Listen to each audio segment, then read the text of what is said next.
শতকরা ১০০ থেকে ১৪২ ভাগ বেতন বাড়ার খবর শোনার পরও কেন কপালে চিন্তার ভাঁজ সরকারি কর্মকর্তা কর্মচারীদের? বেতন বাড়লে কি আসলেই পকেটের টাকা কমবে, নাকি পুরোটাই মূল্যস্ফীতির পেটে যাবে?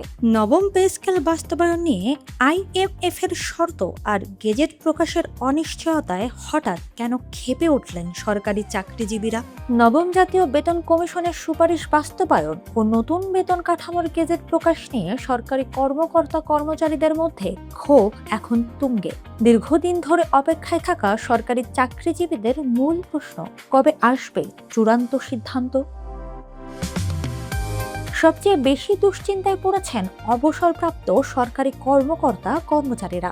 নতুন পে স্কেলের সাথে তাদের পেনশনের ভাগ্যও সরাসরি জড়িত। সরকার বলছে পে স্কেলের গেজেট প্রণয়ন শেষ পর্যায়ে, মন্ত্রিসভার অনুমোদন পেলে জারি হবে প্রজ্ঞাপন। কিন্তু কোন গ্রেডে কত টাকা বাড়ছে আর তা কবে থেকে কার্যকর হবে, এ নিয়ে এখনো ধোঁয়াশা কাটেনি। সচিবালয়ের ভেতরে এখন শুধুই চাপা ক্ষোভ আর জল্পনা কল্পনা। অর্থ মন্ত্রণালয়ের একজন উপসচিব তো ক্ষোভ প্রকাশ করে বলেই ফেলেছেন, আমরা নতুন পে স্কেল চাই না, কারণ এমনিতেই জিনিসপত্রের দাম বেশি।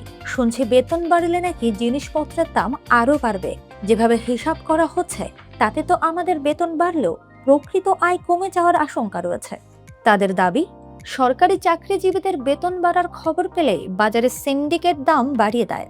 ফলে যে টাকা বেতন বাড়ে তার চেয়ে বেশি টাকা চলে যায় বাড়তি জীবনযাত্রার ব্যয়ে।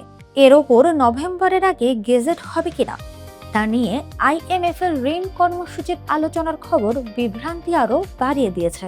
কমিশনের প্রস্তাব ছিল সর্বনিম্ন বেতন ৮,২৫০ টাকা থেকে বাড়িয়ে ২০,০০০ এবং সর্বোচ্চ বেতন ১,৬০,০০০ টাকা করা। কিন্তু বর্তমান অর্থনৈতিক বাস্তবতায় এই বিপুল পরিমাণ অতিরিক্ত ব্যয় সামাল দেওয়া সরকারের জন্য একটি বড় চ্যালেঞ্জ। আন্তর্জাতিক বাজারে জ্বালানি তেলের দাম, এলএনজি ও এলপিজির বাড়তি খরচ, ডিজেলে ভর্তুকি ও ডলারের উচ্চ মূল্যের কারণে বাজেট এমনিতেই চাপে। তার উপর আইএমএফ এর শর্ত ও রাজস্ব আদায়ের ঘাটতি তো আছেই। যদিও অর্থমন্ত্রী স্পষ্ট জানিয়েছেন আইএমএফ এর ঋণের সাথে পে স্কেলের কোনো সম্পর্ক নেই এবং দ্রুতই প্রজ্ঞাপন আসবে। কিন্তু প্রশ্ন থেকে যাচ্ছে, সব দিক সামলে সরকার যখন চূড়ান্ত গেজেট প্রকাশ করবে, তখন সাধারণ সরকারি কর্মচারীর হাতে যা আসবে তা দিয়ে কি বর্তমান আকাশচুম্বী মূল্যস্ফীতি সামাল দেওয়া সম্ভব হবে, নাকি বেতন বাড়লেও দিন শেষে ফাঁকা থাকবে পকেট?